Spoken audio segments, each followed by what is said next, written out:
guys, welcome back. Jet Scott here, as always, another video, and it's kind of nippy out, a little bit cold. Don't know why. Almost middle of May, and it's getting freaking cold. The hell's going on with that? It's supposed to be a little bit nicer today. The whole premise of today's video is, since we've got Jezebel running and driving, it's all coming back to me that her Dana 60, it's not as great as it should be. It's supposed to be a nearly unbreakable rear end, and mine's not broke, but I've known for a while it needs seals, it needs bearings, probably the ring and pinion needs replaced, spider gears not so great. It basically just needs completely gone through, and as I've been driving it with, you know, that big old stroker engine, that 4-speed, it's become more and more apparent how badly it needs rebuilt. So that's what we're going to be doing today. We're going to be hopefully getting her jacked up in between all the people coming to buy parts today, and get it tore apart, see what the damage is, get said parts ordered if I have the money for it, and you know, do that fun stuff. And we got a video that's going to be showcasing some of the new equipment we picked up from the last video, if you saw it, where Daniel and I put the 3D3 in his truck. One piece of set equipment. You know what that is? You're older, you definitely know what that is. You're my age, you probably don't know. And we'll be working on a video featuring these guys. Primarily that one. Bane of my existence. And, you know, we picked up a couple neat things, you know, just... We got a couple of things, but... Anyways, let's get Jezebel jacked up. And let's start taking her Dana 60 apart. It's starting to warm up. That's good. So, we got a Dana to tear apart and see what we got to get and what we don't got to get. So, hope you guys enjoy this video. And I'll see you in a second.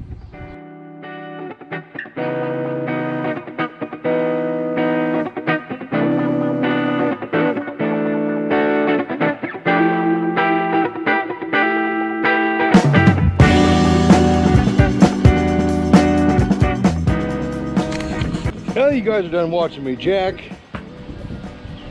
We're not gonna finish that sentence. Just not gonna finish that. That sounds a little hokey, a little weird. Back guy down. All right, jack stands. I wish we had some beefier sons of guns. But look at them exhaust. Look at that exhaust. But yeah, now we're gonna pull the gold Moroso diff cover, which we'll probably never get to seal again. But that's how that goes.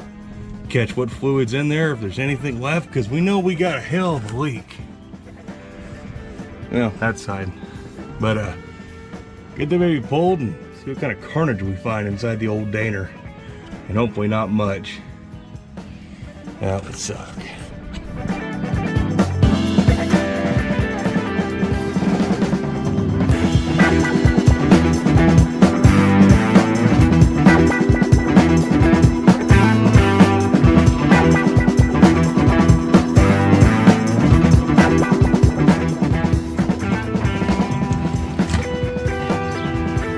That's a lot cleaner than I was expecting.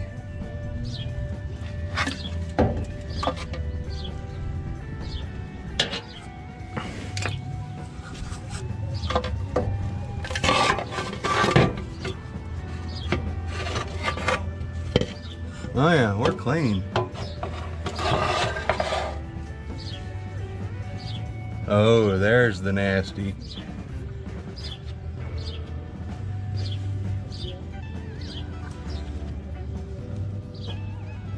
Yeah, I think we cleaned this thing out really good. I don't feel any grit. All right, guys, we got good news, bad news. Kinda. Oh, we got paint on you. Let me get that off there. Sorry about that. So, here's our oil. Put it in an old kitty litter jug. Spin it around. And I still got chunks of gasket in here, so don't mind those. But, out in the sunlight, oh, there's a crap load of metallic in here. And it's not good. I mean, gear oil smells bad typically, but this is just really bad. Wow.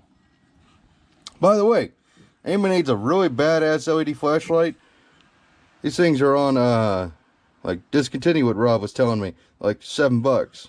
Pretty freaking badass. But, so yeah, you need a badass flashlight. There you go. Product placement. Not sponsored. Just helping out a buddy. I think it's a really good flashlight. I actually bought the 1000 lumen one to see just how badass it is. But yeah, mix up this oil, all the metal's going to the bottom. But yeah, she is pretty gnarly. What's messed up is when that oil first came out of the old engine, it didn't look too bad. But as I kept reaching further and further into the rear end with my gloved hand and pulling it out, that's when all the metal started coming out. I think we're going to go ahead and pull the axles. Make sure everything's good there, because I think the issue is the spider gears. I checked my U-joints and they're fine. My pinion preload, a little bit of extra movement there. I mean, it's just clunk, clunk, clunk, clunk. And it feels pretty decent. I don't think that's the issue. Those are Spicer U-joints. Those were expensive as hell. $72.90 if I remember right. I think that's right, yeah. And yeah, I think it's in the spider gears because they had some rust pits in them. I mean, decent sized rust pits when we put it together the first time. And I think they're the issue, because these carrier bolts, let me just walk out here and show you what I'm talking about. It'll be much easier. All right, so now we're looking at the Dana track lock, power lock, whatever you want to frickin' call it. So you get in there, and there's some pretty good sized rust pits on those spider gears still. Yeah. But our wear marks on our ring gear are still just how Dad and I set those up. That's good. Perfect wear pattern. Let me see here. We'll get a good look inside the rear end with you guys. I can't see up in there. See anything bad? Let me know, because I can't see crap. I'll see it when I'm editing this video. See, I'm seeing some surface rust and stuff. Okay. But one of the issues we did have in the past was these bolts weren't tight. These carrier bolts. And thank God that this cap here extends just enough to keep these from walking all the way out, because that would have been really bad. But yeah, these have come loose. This carrier's actually split open a little bit. So there's probably a lot of extra wear on those old spider gears. I got a spare 23 spline Dana 60 track lock in the house. That's what the spline count is on my Dana, being it's a 68 model. 69 they went to 30 or whatever. The only downside is it's got a 410 gear on it. I mean, we could slap it together with the old 410 and runner, but I don't know if I want to. Battery just died on my flashlight. That sucks. And there is some rust on the old carrier right there. Make sure those bolts haven't moved. I ain't been to that side yet, but yeah, this kind of sucks. But there's your update, guys. I'm gonna get these axles pulled. I'll see you then.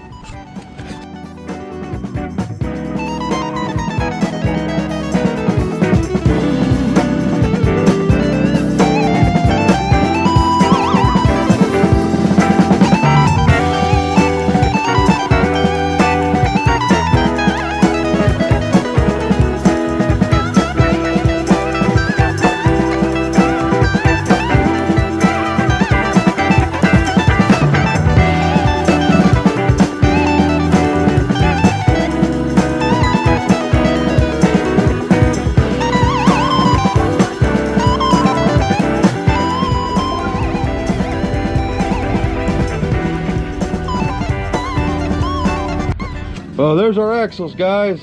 Dad's home early. He helped me. We used his big old earthquake super badass impact. That thing's pretty sweet. Look at them chunky axle splines. 23 spline. And there doesn't seem to be any damage on the axles themselves. This one's got a little bit of pitting, but I mean, this thing's freaking huge. I mean, these axles are freaking huge. I know for a fact these are definitely beefier than what's in the old Satellite, and it's 8 3/4. I've had it apart several times. But yeah, I like that big old course spline stuff. The only thing you really gain with 35 spline, obviously more surface area for the axles to ride on up here. But as far as I know, I've been told where this tapers right here, that's all solid down. I've been told that. I don't know how you could really have it solid, because this bearing journal here, you know, got to be that size. So it'd have to taper down eventually. But I don't see anything wrong with these. The bearings are fine. They're nasty. They ain't cleaned, but they spin free. They don't make any horrible noises. What do you say about it, Dan? I don't see a damn thing wrong with them. Don't see no twist or anything. No. Well, I don't think the 383 or even the 440 could have twisted those. I don't even think the stroker's got enough to twist it. Unless we have too tight. Nah, everything felt right. So I don't know what the heck was happening, but I want to measure these, see just how big they are. Hang on. So up here at the splines, we'll just measure down here where it's solid. That's almost 1.5 inches. And then it tapers down to 1.25 inches. And then here on the bearing surface, it goes back to 1.5 inches. Bigger than that, bigger than this. Yeah. So actually, oh yeah, look, there is another taper line right here. So yeah, so it big tapers back to big. Bigger. Well, hang on. I mean, this can't be the same size as your bearing, or you'd have to drive it over the... Yeah, it's true. Yeah, a couple thousand smaller. So I don't see nothing wrong with the axles other than merely an appearance thing, which is this axle, which got some pitting on it. But I mean, I don't think that little bit of pitting is going to affect nothing. It's got some kind of writing on it. Yeah, that's probably either factory writing or dipshit who I got this thing from. But I think we need to go call Rob and get some parts. Well, there's the diagnosis of Jezebel's Dana 60. We're not going to have time to, you know, fix everything because we got to go order parts. That's the whole reason of doing this. We got to go order parts. We may or may not go ahead and do the green bearings on these axles. Don't know yet. Just want to, you know, make sure everything's fine. Get all of our parts here. We got to change these studs out to the longer studs. Get our lug nuts to run our center lines for drag racing. Got to get that other center line still. I need to get on the ball and get the other one so we can put them on. But that's going to be it for today, guys. We hope you enjoyed. Dad, what do you got to say?